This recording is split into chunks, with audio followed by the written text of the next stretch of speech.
السلام عليكم ورحمة الله وبركاته. الحمد لله والصلاة والسلام على رسول الله وعلى آله وصحبه أجمعين.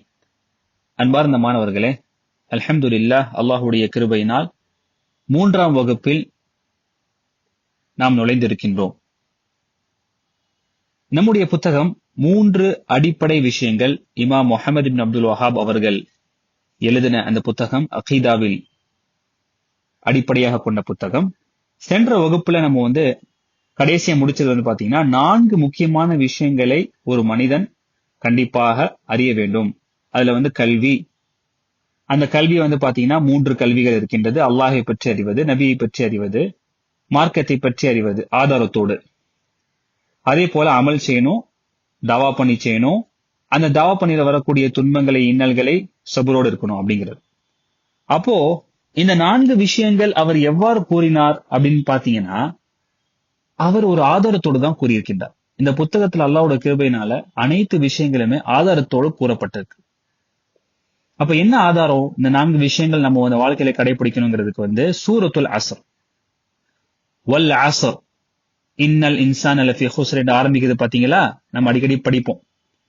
அந்த வசனம் தான்.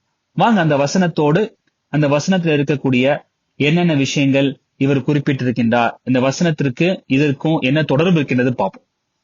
முதல்ல வல் அஸ்ர், காலத்தின் மீது சத்தியமாக. அஸ்ர் என்று சொன்னா என்ன? காலத்தின் தொழுகை, ஒரு தொழுகை பாத்தீங்களா, அசர் தொழுகை, அதான் இது. ஆக்சுவலி அசருங்கிறது ஒரு தொழுகை, ஒரு நேரம். இங்க இன்னொரு ஒரு அர்த்தம் இருக்கு, காலம் என்ற ஒரு அர்த்தம். வல் அஸ்ர், காலத்தின் மீது சத்தியமாக, டைம். இங்க நம்ம ஒரு சின்ன விஷயம் பதிவிட வேண்டும். என்னன்னு சொன்னா, அல்லாஹ் தன்னுடைய படைப்பின் மீது சத்தியம் செய்வான். வஷம்சி, சூரியன் மீது சத்தியமாக, வப்புஹா, நண்பகல் மீது சத்தியமாக, வல் கமர், சந்திரன் மீது சத்தியமாக. இப்படி அவன் அந்த கடைசி 30வது ஜுஸ்ல பாத்தீங்கன்னா நிறைய அல்லாஹ் சத்தியம் செய்கின்றான். ஆனா அது அல்லாஹுக்கு மட்டும் உரித்தானது. அல்லாஹ் தான் ஆடிய படைப்புகள் மீது சத்தியம் செய்வான். நமக்கு சத்தியம் செய்வது அல்லாஹுக்கு மட்டும்தான். அதாவது அல்லாஹ்வின் மீது மட்டும்தான் நம்ம சத்தியம் செய்ய முடியும். நிறைய பேர் அப்பா மீது சத்தியமா, அம்மா மீது சத்தியமா அப்படின்னு சொல்றாங்களா? அது தவறு. மார்க்கத்துல தடுக்கப்பட்டது. அல்லாஹ்வின் மீது மட்டும்தான் சத்தியம் செய்யணும். அதுவும் எதுல செய்யணும் அப்படின்னு சொன்னா, தேவையுள்ள விஷயத்தில் தான், முக்கியமான விஷயத்தில் தான். நிறைய பேர் இப்போ சும்மா எதிர்கருத்தெல்லாம் வல்லாஹி வல்லாஹின்றாங்க. அது முழுக்க முழுக்க தவறு. சரி, இது ஒரு குறிப்பு. அடுத்து என்ன சொல்றாங்க வசனத்துல? இன்னல் இன்சான லஃபீ ஹுஸ்ர், நிச்சயமாக மனிதன் நஷ்டத்தில் இருக்கின்றான். ஹுஸ்ர் என்று சொன்னால் நஷ்டம்.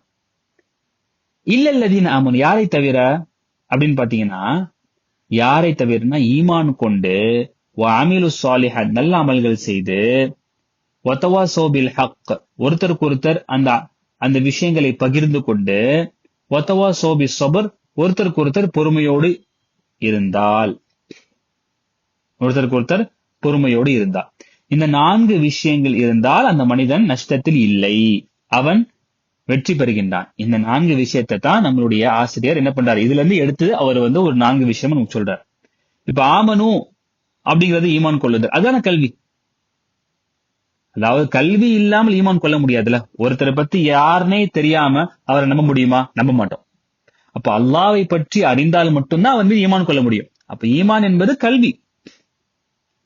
அல்லாஹ்னா யாரு, அவனுடைய வல்லமை என்ன, மகிமை என்ன, அவனுடைய பெயர் என்ன, அவனுடைய மகிமை, இதெல்லாம் நம்ம படிச்சாதான் அவனை பற்றி நம்ம ஈமான் கொள்ள முடியும், நம்பிக்கை கொள்ள முடியும், அவன் மீது நமக்கு அதிகமான தவக்குல் வைக்க முடியும். அப்ப ஆமனுங்கிறது ஈமான்,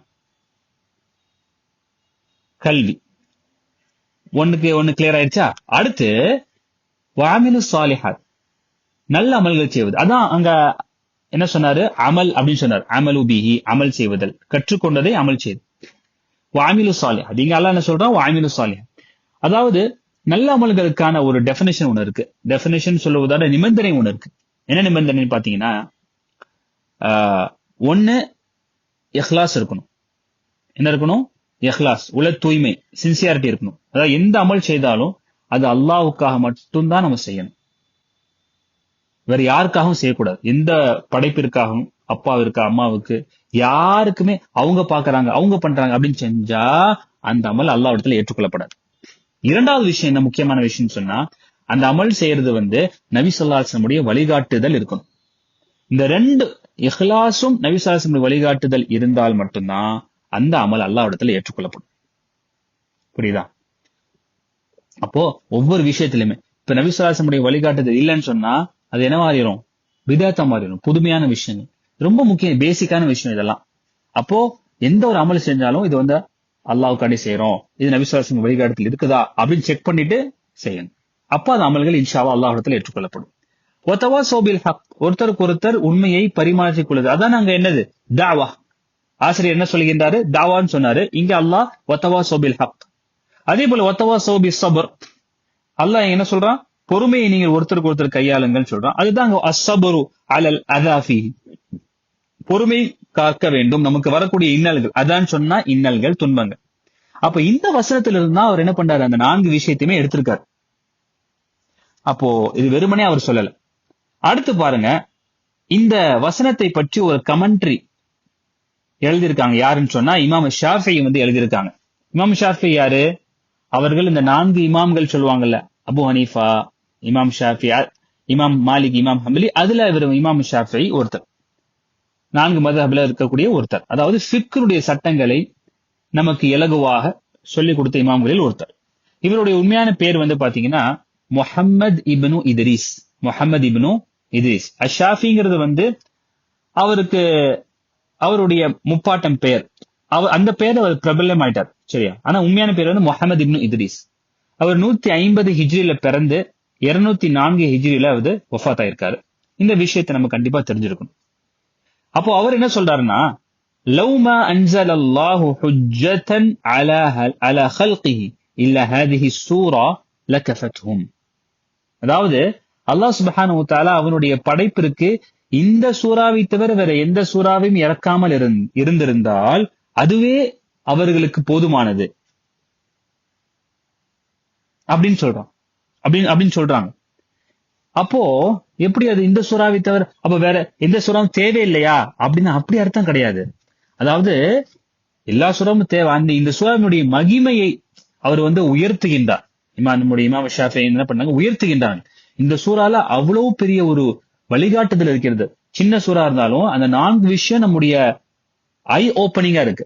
நம்ம கண்ணை தொடக்கக்கூடிய, நமக்கு நம்முடைய குறிக்கோளை காட்டக்கூடிய ஒரு விஷயமா இருக்கின்றது என்பதை வந்து நமக்கு அழகான முறையில எடுத்துரைக்கின்றார். அதான் 4 விஷயம் தானே. இந்த 4 விஷயம் தானே நம்ம வாழ்க்கையில செய்யணும். அது செஞ்சா நம்ம வந்து வெற்றி பெறலாம். அந்த 4 விஷயத்துக்குள்ள நிறைய விஷயங்கள் இருக்கு. அல்லாஹ் பத்தி அறிவது, அதுல நம்ம குர்ஆன் சுன்னா மூலமாக கற்றுக்கொள்ளலாம். ஆனா இந்த சூறா போதுமானதுங்க என்று சொல்லக்கூடிய அர்த்தம் என்னன்னா, அந்த சூறால அவ்வளவு விஷயங்கள் இருக்கின்றது என்பதை மகிமைப்படுத்துவதற்காக வேண்டி, மிகைப்படுத்துவதற்காக வேண்டி அவர் இந்த ஒரு கமெண்ட்ரியை கொடுத்திருக்கின்றார். விளங்குதா? அடுத்து வந்து பாத்தீங்கன்னு சொன்னா, இமாம் புகாரியினுடைய ஒரு கூற்றை வந்து இங்க பதிவிட்டு இருக்காங்க நம்முடைய இமாம். அந்த இமாம் புகாரி நமக்கு எல்லாமே தெரியும், ஹதீஸ் கலை வல்லுனர். அவருடைய உண்மையான பெயர் வந்து முஹம்மது இப்னு இஸ்மாயில். இமாம் புகாரிங்கிறது வந்து ஒரு ஊர். அந்த ஊரை பிரபலமாக கொண்டு அவர் பேர் வந்து புகாரி வந்துருச்சு. ஆனா உண்மையான முஹம்மது இப்னு இஸ்மாயில் அவர்கள் என்ன சொல்லியிருக்காங்க? பாபுல் இல்மி கபுல் அல் கௌலி வல் அமல். அவருடைய கிதாப் இருக்கு பாத்தீங்கன்னா, சஹீஹ் அல் புகாரி என்ற கிதாப். அதுல வந்து ஒரு தலைப்பு எழுதியிருக்காங்க. அதாவது என்ன தலைப்புனா, ஒவ்வொரு ஹதீஸ் கீழேயுமே அந்த ஹதீஸ்க்கு மேல ஒரு தலைப்பு போடுவாங்க. ஒரு சர்டைன் ஹதீஸ்க்கு மேல ஒரு தலைப்பு போடுவாங்க. அப்படிப்பட்ட தலைப்புக்கு என்ன கொடுக்குறாங்க? டைட்டில். அதாவது கல்வி, அமல் செய்வதற்கு முன்னாடி, சொல்லுவதற்கு முன்னாடி கல்வி முக்கியம். அல் இல்ம் கபுல் அல் கௌலி வல் அமல். அமல் செய்வதற்கு முன்னாடி, சொல்லுவதற்கு முன்னாடி என்ன முக்கியம்? கல்வி கற்பது முக்கியம். கல்வி கற்காமல் நீங்க சொல்லாதீங்க, தெரியாம பேசாதீங்க அப்படின்ற ஒரு டைட்டில் கீழே நிறைய ஹதீஸ்களை அவர் போட்டிருக்காரு. அப்ப இது ரெண்டுத்தையும் இமாம் ஷாஃபியோடைய கூற்றும் சரி, இமாம் புகாரி கூற்றும் சரி, ஏன் அங்க பதிவிட்டு இருக்காங்க? இந்த விஷயங்களை முக்கியத்துவம் நமக்கு சொல்வதற்காக வேண்டி, கல்வியினுடைய முக்கியத்துவம் நமக்கு சொல்வதற்காக வேண்டி நமக்கு வந்து இங்க பதிவிட்டு இருக்காங்க. இப்ப இந்த விஷயங்களை நம்ம படிப்போம் இன்ஷா அல்லாஹ். அடுத்து என்னென்ன விஷயங்கள்லாம் இருக்குது என்பதை இன்ஷா அல்லாஹ் வரக்கூடிய வகுப்புல நம்ம பார்ப்போம். பாரக்கல்லாஹு ஃபீக்கும், ஜஸாக்குமுல்லாஹு கைரா. அஸ்ஸலாமு அலைக்கும் வரஹ்மத்துல்லாஹி வபரகாத்துஹு.